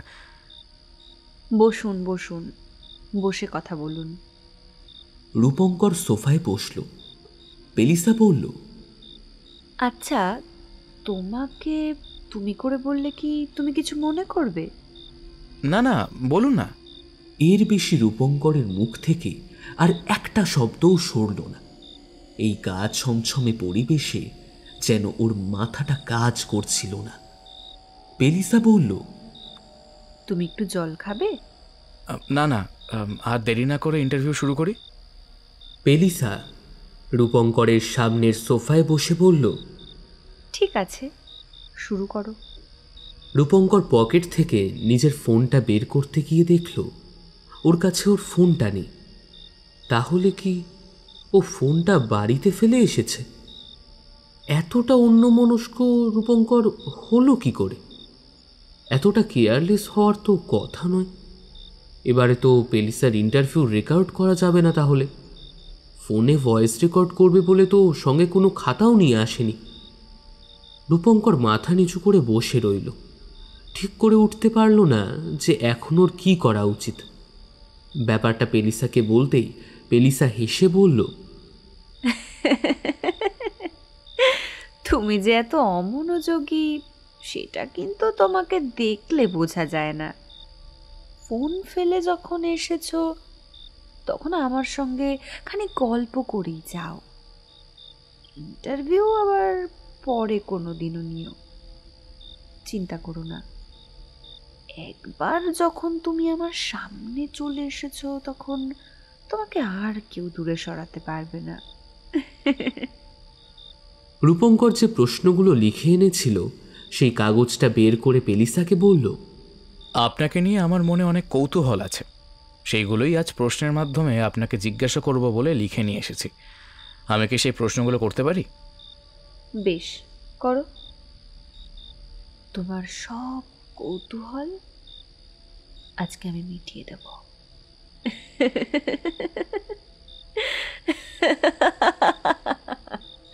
শুরু করো, শুরু করো, তাড়াতাড়ি শুরু করো। আবার সেই রহস্যজনক হাসিটা পেলিসার সারা মুখ জুড়ে খেলে গেল। পেলিসার দিকে তাকিয়ে রূপঙ্কর আবার প্রশ্ন করল, আপনার আত্মপ্রকাশে বাংলা ভূতের ছবি অন্য একটা মাত্রা পেয়েছে। অভিনয়ে দক্ষতা নিয়ে কারোর সাথে আপনার তুলনা হয় না, কিন্তু পরপর এতগুলো ভূতের ছবির সাথে সাথে কোনোদিন অন্যান্য ছবিতে আপনাকে দেখা যায়নি। আপনার অনুরাগীরা কবে আপনাকে অন্য জনারের ছবিতে দেখতে পাবে? কোনো দিনও না। মানেটা তো খুবই সহজ। একটা সময় পর সবাই সবার বিষয় বেছে নেয়, তেমন আমিও আমার পছন্দের বিষয়টা বেছে নিয়েছি। কিন্তু এই ফিল্ডে তো ভার্সিটাইল হতে হয়। এই সময় কেউ সব রকমের কাজ না করলে অন্য কেউ তার জায়গা নিয়ে নেবে। আমার জায়গাটা অন্য কেউ নিয়ে দেখাক না, আমিও দেখি পেলিসার মতো অভিনয় কে করতে পারে। আমি এই ইন্ডাস্ট্রিতে কারোর জায়গা নিতে আসিনি, আর না এসেছি নিজের জায়গা অন্য কাউকে দিতে। আপনার আসল নাম কি পেলিসা? মানে এখনো কেউ আপনার পুরো নাম জানে না? পেলিসার মানেটা জানা আছে কি? না। PELISSE,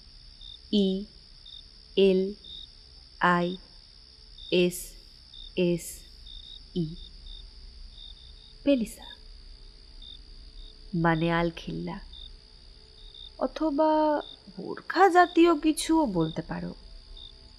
এটা একটা ফ্রেঞ্চ ওয়ার্ড। হয়তো আমাকে আড়ালে রাখতে চেয়েছিল বলেই এই নামটা আমার মা আমাকে দিয়েছিল। আড়ালে কেন রাখতে চেয়েছিলেন সেটা জানতে পারি? হ্যাঁ, নিশ্চয়ই জানতে পারো। এই যে বললাম, আজ আমি তোমার সমস্ত কৌতূহল মিটিয়ে দেব। জানো তো, ছোট থেকেই আমি একটা স্বপ্ন দেখতাম, বড় হয়ে আমি একজন অভিনেত্রী হব, আমার খুব নাম হবে, লোকে আমার অভিনয়ের কদর করবে। যত বড় হলাম, সেই স্বপ্নটা আরো দৃঢ় হয়ে আমার মনে চেপে বসলো। বাবার থেকে লুকিয়ে কলেজে পড়ার সময় থিয়েটার করতাম, কিন্তু আমাকে দেখতে এতটাই বাজে ছিল যে আমি ভালো কোনো চরিত্র পেতামই না। বাড়ির কাজের লোক বা কুৎসিত কদাকার চরিত্রেই আমাকে ব্যবহার করা হতো। সুন্দর সুন্দর মেয়েদের অভিনয় করতে দেখলে তখন খুব রাগ হতো জানো। মনে হতো এরা ভালো ভালো চরিত্র পাচ্ছে শুধুমাত্র নিজের রূপের জন্য,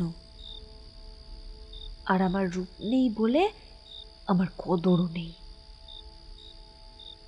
অন্যদিকে আমার বাবা ছিল জুয়াখোর। জুয়ার টাকা মেটাতে পারত না বলে আমার বাবা অনেক সময় আমার মায়ের ঘরে খদ্দের হিসেবে অনেক লোক ঢোকাত।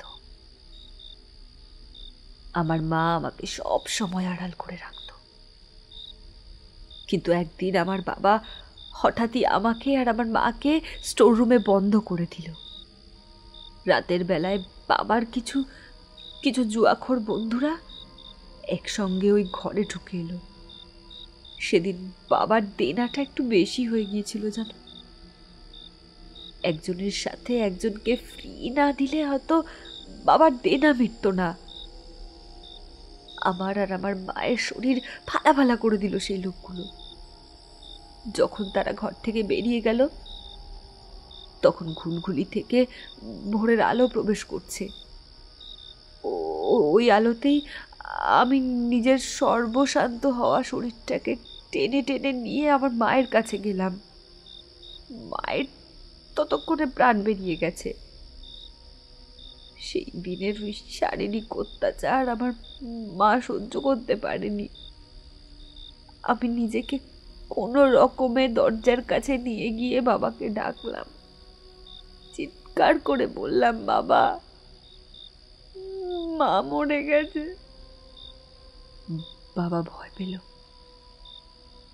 তাই আর দরজা খুলল না। উল্টে দরজায় একটা বড় তালা লাগিয়ে দিল জানো। তারপর থেকে কত দিন চলে গেল, কত রাত চলে গেল, কেউ ওই দরজা খুলল না। সকাল থেকে রাত, রাত থেকে সকাল আমি ঘরের মধ্যে কাটিয়ে দিতাম। মায়ের মরা পচা লাশের গন্ধ আমার নাকে বসে গেছিল। ওই ঘরের কোনো জানলা ছিল না, একটাই ঘুলঘুলি ছিল, সেটাও অনেক উপরে। কাউকে যে সাহায্যের জন্য ডাকবো তারও উপায় ছিল না। কতদিন পরে মনে নেই, কিন্তু শুনতে পেলাম আমাদের ঘরের তালাটা ভাঙা হচ্ছে। কিছুক্ষণের মধ্যেই দরজা খুলে ঘরে ঢুকে পড়ল কয়েকজন লোক, সেই সঙ্গে কিছু পুলিশ। তারাই এসে উদ্ধার করলো আমাদের দুজনের লাশ। ওই যে দেয়ালে যে ছবিটা তুমি দেখেছো, ওটাই আমার আসল ছবি। আমার এই সুন্দর রূপটা তো এটা তো আমার না, এটা আমার একটা খোলস মাত্র। আসল পেলিসা যে এত সুন্দর নয়, বরং একেবারে কুৎসিত, কদাকার, জঘন্য। রূপঙ্কর পেলিসার সামনে উঠে দাঁড়িয়ে প্রশ্ন করল, এইসব কি বলছেন আপনি? দুজনের লাশ উদ্ধার করলো মানে? আমি প্রায় 7-8 দিন মতো বেঁচেছিলাম, কিন্তু তারপর কবে যে মরে গেছি সেটা ঠিক মনে নেই। আপনি কি মজা করছেন নাকি আমার সাথে? মজা কেন করব? আমি তো সত্যি কথা বলছি। যেটা সত্যি আমি সেটাই বলছি। আমার মনে হয় আপনার নেশার পরিমাণটা একটু বেশি হয়ে গেছে। আপনি রেস্ট নিন, আমি পরে আপনার সঙ্গে কথা বলবো। আমি কোনো নেশা করিনি রূপঙ্কর। অতিরিক্ত কৌতূহল মানুষের বিপদ বাড়ায়। তুমি এখন সেই রকম একটা বিপদের কবলে পড়েছ। তুমি আর কোনোদিনও এখান থেকে বেরোতে পারবে না। রূপঙ্কর দরজার কাছে দৌড়ে গেল, কিন্তু দরজাটা কিছুতেই খুলতে পারল না। ততক্ষণে পেলিসা ওর পেছনে এসে দাঁড়িয়েছে। রূপঙ্কর পিছনে ফিরে বলল, আপনি পাগল, আপনার মাথার গন্ডগোল আছে। পেলিসা হেসে বলল,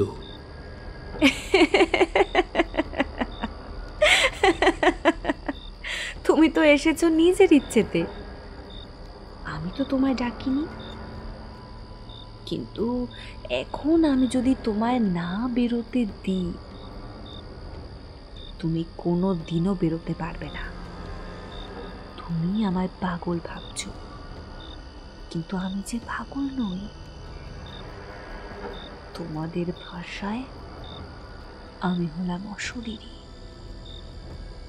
আমার কোনো শরীর নেই, শুধু আছে আত্মা, যেটাও আবার অতৃপ্ত। অনেকদিন পর আমি যোগ্য শরীর পেয়েছি। আমার ইচ্ছে পূরণ হচ্ছে ধীরে ধীরে। লোকজন আমায় চিনছে, জানছে, আমার কদর বাড়ছে। যে আমার পথের কাঁটা হতে আসবে, আমি তাকেই সরিয়ে দেব। এখন যেমন তোমাকে সরিয়ে দিচ্ছি।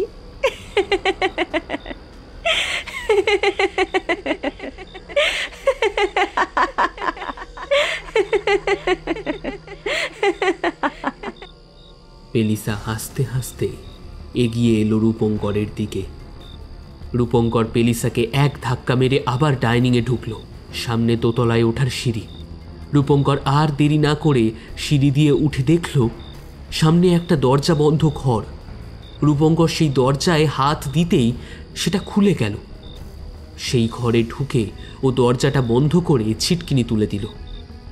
ঘরটা ছিল পুরোটাই অন্ধকার। সবে রূপঙ্কর ভাবছে এইবার কি করা যায়, এমন সময় ওর কাঁধে একজন কেউ যেন হাত রাখল।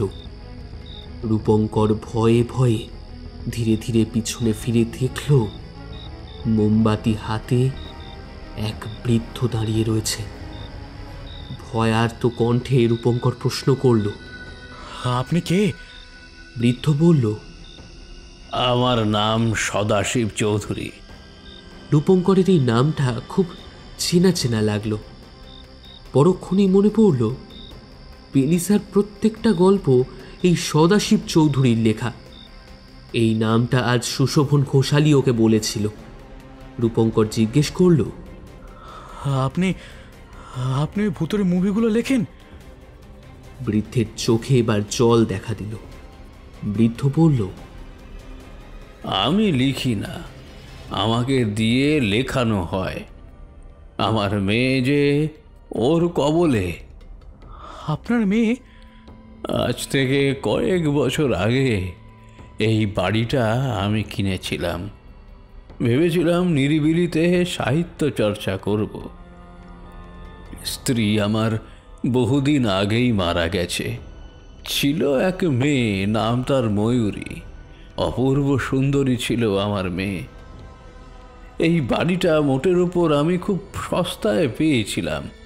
শুধু একতলার একটা বন্ধ ঘর ছাড়া পুরো বাড়ি ব্যবহারও করতে পারছিলাম।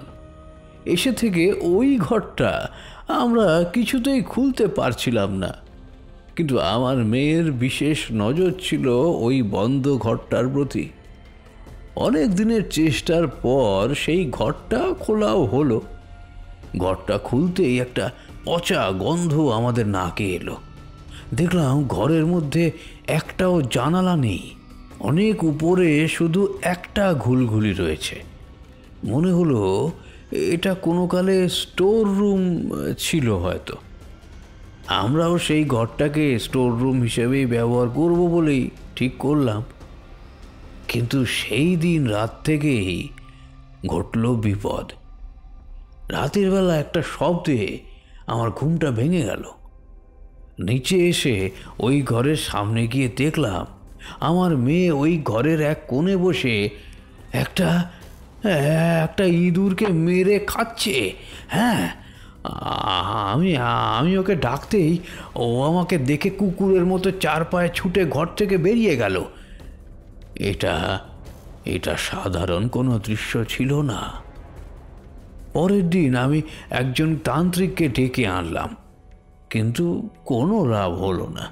তান্ত্রিক বা ওঝা কোনো কিছু করেই ময়ূরীর শরীর থেকে পেলিসার আত্মাকে বের করতে পারল না। ওরা বলল ওই বদ্ধ ঘরেই পেলিসার আত্মা এতদিন বন্দি ছিল। আমার মেয়ে ওই ঘর খুলতেই ওর শরীরে ভর করেছে। এত শক্তিশালী আত্মার সঙ্গে লড়তে পারার ক্ষমতা কারোর হলো না। ধীরে ধীরে আমিও জানতে পারলাম পেলিসা মেয়েটির কথা, ওর অতৃপ্ত বাসনার কথা। মানুষের শরীরের মৃত্যু হয়, কিন্তু ইচ্ছের নয়। পেলিসার রূপের জন্য ওর স্বপ্ন পূর্ণ হয়নি কোনোদিনও। ওর প্রয়োজন ছিল একটি সুন্দর খোলসের। আমার মেয়ে হলো ওর সেই খোলস। আমি লেখক ছিলাম, এককালে ভূতের গল্পও লিখেছি প্রচুর। নিজের মেয়েকে বাঁচিয়ে রাখার জন্য আমি পেলিসার কথা মতো কাজ করলাম। এমনভাবে গল্প তৈরি করলাম যাতে ওকে ছাড়া ওই গল্পে আর কাউকে না মানায়। ভূতকে ভূতের অভিনয় করতে দিলে সে তো ভালো করে করবেই। তাই অসাধারণ ভুতুড়ে অভিনয়ের জন্য পেলিসার নাম হলো। ওর অতৃপ্ত বাসনা ধীরে ধীরে পূর্ণ হলো, কিন্তু এতে আমি আর আমার মেয়ে একেবারে বন্দী হয়ে পড়লাম। কত দিন গেছে আমি আমার মেয়েকে আমার মেয়ের মতো করে দেখিনি। সব সময় ওর শরীরে ভর করে থাকে ওই পেলিসা। আমি বাধ্য হয়ে ও যা বলে তাই করি। আমি যদি ওর কথা মতো কাজ না করি তাহলে ও আমাকে আর আমার মেয়েকে মেরে ফেলবে। এখন আমি আর আমার মেয়ে ময়ূরী ছাড়া তুমিও এই রহস্যের কথা জেনে গেলে। আমাদের বাঁচিয়ে রাখার যদিও বা কোনো কারণ আছে, কিন্তু তোমাকে বাঁচিয়ে রাখার মতো কোনো কারণ তো নেই পেলিসার কাছে। তুমি কে বা এখানে কেন এসেছো আমি জানি না, কিভাবে এসেছো তাও জানি না, কিন্তু এইটুকু জানি একবার যখন এখানে এসেছো তোমাকে ও আর ছাড়বে না, কিছুতেই না। এবারে রূপঙ্কর বুঝতে পারল যে কেন পেলিসার চোখটা অন্যরকম লাগত, কেন ওই দেওয়ালে টাঙানো ছবিটা ওর এত চেনা লেগেছিল। আসলে ব্যাপার ছিল চোখ। হ্যাঁ, ওই দুটো চোখ। পেলিসা ময়ূরীর শরীর দখল করলেও চোখটা ছিল ওর নিজের, তাই ওর মুখের মধ্যে চোখটা বড়ই বেমানান হতো। রূপঙ্করের মনের সব কৌতূহলের সত্যি অবসান ঘটালো পেলিসা। কিন্তু এই অবসান ঘটিয়ে শেষমেশ লাভটা কি হলো? ও কি আর বেঁচে বেরোতে পারবে? এমন সময় রূপঙ্করের পেছনে চেরা চেরা কণ্ঠের মৃদু আওয়াজ শোনা গেল। রূপঙ্করের ঘাম ঝরছিল, পিঠের শিরদাঁড়া দিয়ে নেমে গেল ঠান্ডা কনকনে একটা স্রোত। ধীরে ধীরে মাথা ঘুরিয়ে দেখল ঘরের সিলিংয়ের এক কোণে গুটিসুটি মেরে টিকটিকির মতো দেওয়ালে সেটে রয়েছে পেলিসা। এক দৃষ্টে শয়তানি হাসি নিয়ে তাকিয়ে রয়েছে রূপঙ্করের দিকে। হঠাৎ পেলিসা মুখটা খুলতে থাকলো, সঙ্গে সঙ্গে একটা ভয়ানক চিৎকার। পেলিসার চোখ দিয়ে লাল রক্ত ঝরে পড়তে লাগলো। ওর চোখে কোথাও মনির চিহ্ন মাত্র নেই। গলা দিয়ে বেরিয়ে আসছে সেই ভয়ঙ্কর শব্দ।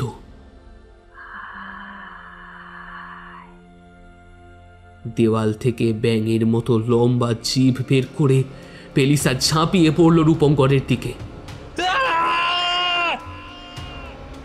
রূপঙ্করের তীব্র আর্তনাদ ওই নির্জন এলাকায় কেউ শুনতে পেল না।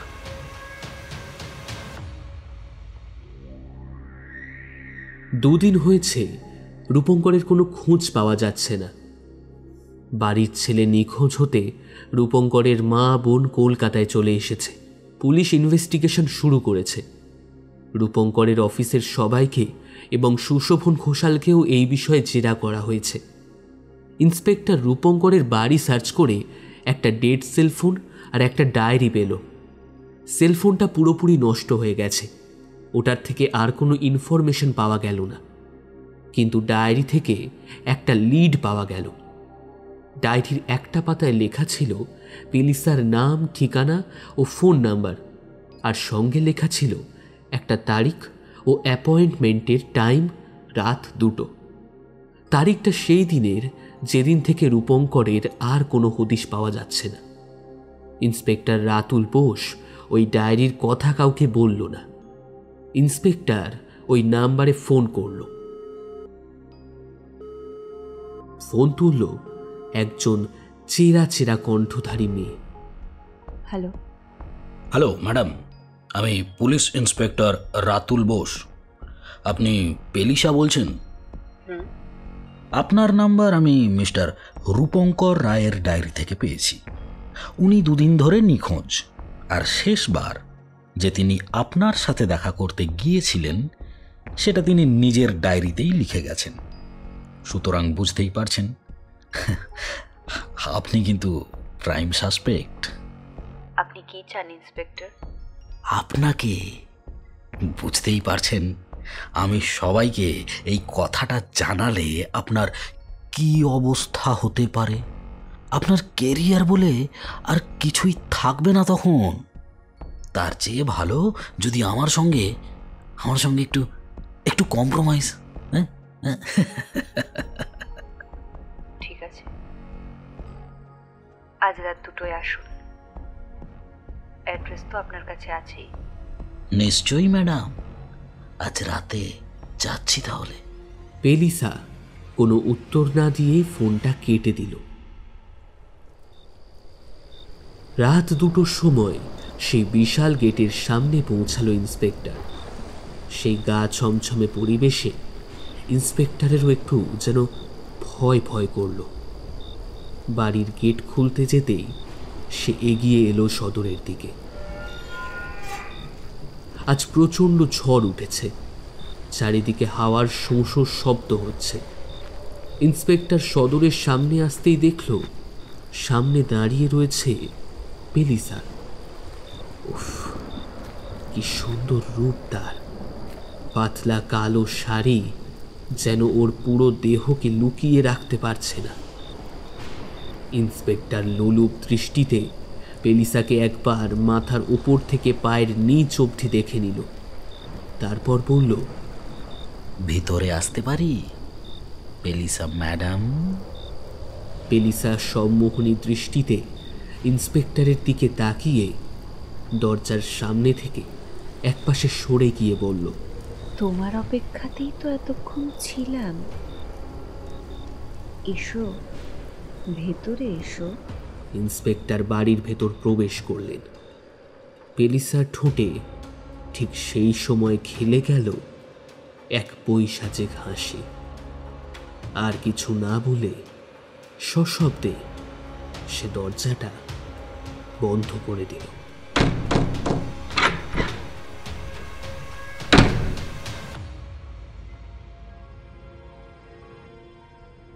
শুনছিলেন লেখিকা অঙ্কিতা ঘোষের লেখা গল্প পেলিসা, এক রহস্যময় নারী।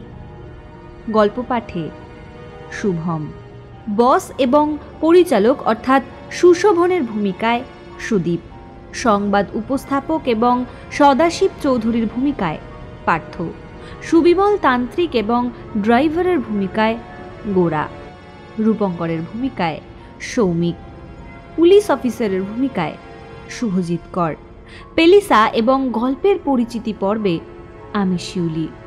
সমগ্র পরিচালনা এবং পরিবেশনায় টিম স্টোরি বাংলা।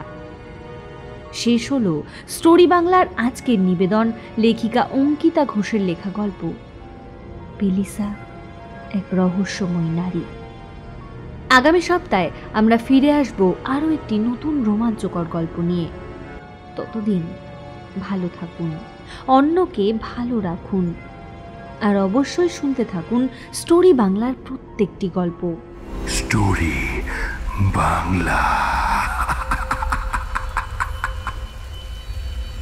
গল্পের নতুন ঠিকানা।